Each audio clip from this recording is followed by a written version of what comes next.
అట్లాగే Padara, part of Achampet, part of Vanmur, part of Linga, ఈ ఏరియాలో ఉన్నటువంటి అందరికీ ఇంక్లూడింగ్ కొల్లాపూర్ కూడా, ఇవందరూ కూడా ఇచ్చే కార్యక్రమం గౌరవ ముఖ్యమంత్రి గారు చేస్తా ఉన్నారు. అసలు ఏ ముఖ్యమంత్రికి రానటువంటి ఆలోచన ఈ ముఖ్యమంత్రికి రావడం అనేది చాలా గొప్ప విషయం.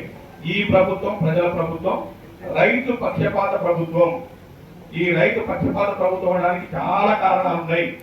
రైతు రుణమాఫీ ఇచ్చినాము, రైతు భరోసా ఇస్తున్నాము, రైతులకు పంట నష్టం ఇస్తా ఉన్నాము, ఎన్నమంటే మీరు చూశారు సన్న ఓట్లకు బోనస్ ఇస్తా ఉన్నాము, ఎన్నమన్న స్ప్రింక్లర్ చెక్ పంపించేస్తా ఉన్నాము, డ్రిప్ ఇరిగేషన్ ఇస్తా ఉన్నాము, పంట నష్టం ఇస్తా ఉన్నాము, రైతు బీమా ఇస్తా ఉన్నాము. ఇవన్నీ కూడా రైతులకు చేసేటువంటి కార్యక్రమం. ఇంకా ఒక అడుగు ముందుకేసి ఆదివాసులు చాలా మంది పోడు భూములలో ఇబ్బంది పడుతూ మరి అనేక రకాల ఇబ్బందులన్నీ కూడా ఆటంకాలను తొలగించి అన్ని ఈ పోడు భూములకు సాగులోకి తీసుకురావాలి. మంచి చిరులు పండేటువంటి పంటలు పండించాలి. మన ఏరియాలో కోతులు ఎక్కువ ఉన్నాయి కాబట్టి కోతులు తిననటువంటి పంట. మీకు నిమ్మలు ఉన్నాయి, నిమ్మలు కోతులు తినమంటే ముందు గుచ్చుకుంటాయి. అట్లాగే ఆయిల్ ఫామ్ ఉంది, అది కూడా కోరి ముట్టుకోదు. ఆయిల్ ఫామ్ అంటే ఎవరు తినలేదు. ఆయిల్ ఫామ్ ఉంది, కలబంద ఉంది, బత్తాయి ఉంది. ఇటువంటి కోతులు తిననటువంటి ఈ ఫ్రూట్ బేరింగ్ పంట తోటలో వేయడం జరుగుతుంది. ముఖ్యంగా ఈ చెంచుకు ఈ ఒక వరం, నిజంగా చెప్పాలంటే వరం లాంటిది. మరి ఇక్కడ మాచారం ఎందుకు ఎన్నుకున్నాం అనేది ఒకటి చెప్తాను.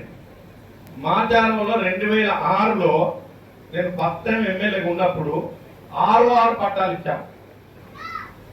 అప్పుడు పోడు భూములు ఆ పట్టాలను మైమర్చి గత ప్రభుత్వంలో 2019లో ఫారెస్ట్ డిపార్ట్మెంట్ ఆ పట్టాలు చెల్లవు, మా భూమి మాకే కావాలని ఇక్కడ మనం ఇస్తున్నటువంటి స్పీడ్లోకి వెళ్ళారు.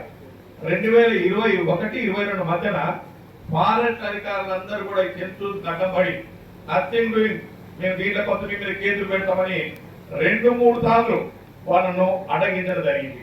అక్కడ ఉన్నటువంటి కొంతమంది చెంచు యువకులు కోపోద్రిక్తులై అక్కడ పవర్ టిల్లర్లో ఉన్న పెట్రోల్ తీసి వాళ్ళ మీదకి చల్లడం జరిగింది. కాలబెట్టడానికి కూడా ట్రై చేశారు. అది పెద్ద ఇష్యూ అయింది, స్టేట్ లెవెల్ ఇష్యూ అయ్యి అప్పటి నుంచి పడవ పడ్డది. ఆ ప్రభుత్వంలో చెంచూసును ఊపిరి తీయడం కోసం ప్రయత్నం చేసింది. ఈ ముఖ్యమంత్రి చెంచూసుకు ఊపిరి పోయడం కోసం ప్రయత్నం చేస్తున్నారు. ఆ ప్రభుత్వంలో ఊపిరి తీయడానికి ట్రై చేసిండ్రు, ఈ ప్రభుత్వంలో ఊపిరి పోయడానికి ట్రై చేస్తా ఉన్నారు. జైలు పంపించారు 10-15 మందిని. ఆ జైలును మా రాజేంద్ర గారు డీల్ చేసింది. ఏంటి అటెంప్ట్ మర్డర్ కేసు పెట్టి నిన్న మనం కొట్టేసినట్టుంది. నేను కేసు ఉంటే కూడా తీపిస్తామని చెప్పాను, మనం తెచ్చుకుంటే కొట్టేసిందని చెప్పాను.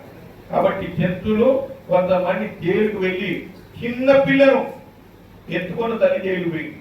దాని మీద పేపర్ల కథనాలు వచ్చినాయి. తల్లి పిల్ల జైలు పని, చిన్న పిల్లను సంకలు ఎత్తుకొని జైలు పోయింది. వాళ్ళు వచ్చి ఇద్దరు చనిపోయారు. ఒకరేమో సూసైడ్ చేసుకున్నారు, ఒకరేమో బీమార్తో చనిపోయారు. అలా చనిపోయినాక ఏమంటారు మెంటల్ బాగా అప్సెట్ అయ్యి అట్లా ఈ రకంగా ఆ ప్రభుత్వంలో చెంచులకు కానీ, గిరిజనులకు కానీ, ఎస్సీలకు కానీ, బీసీలకు కానీ ఎక్కడ కూడా న్యాయం జరగదు.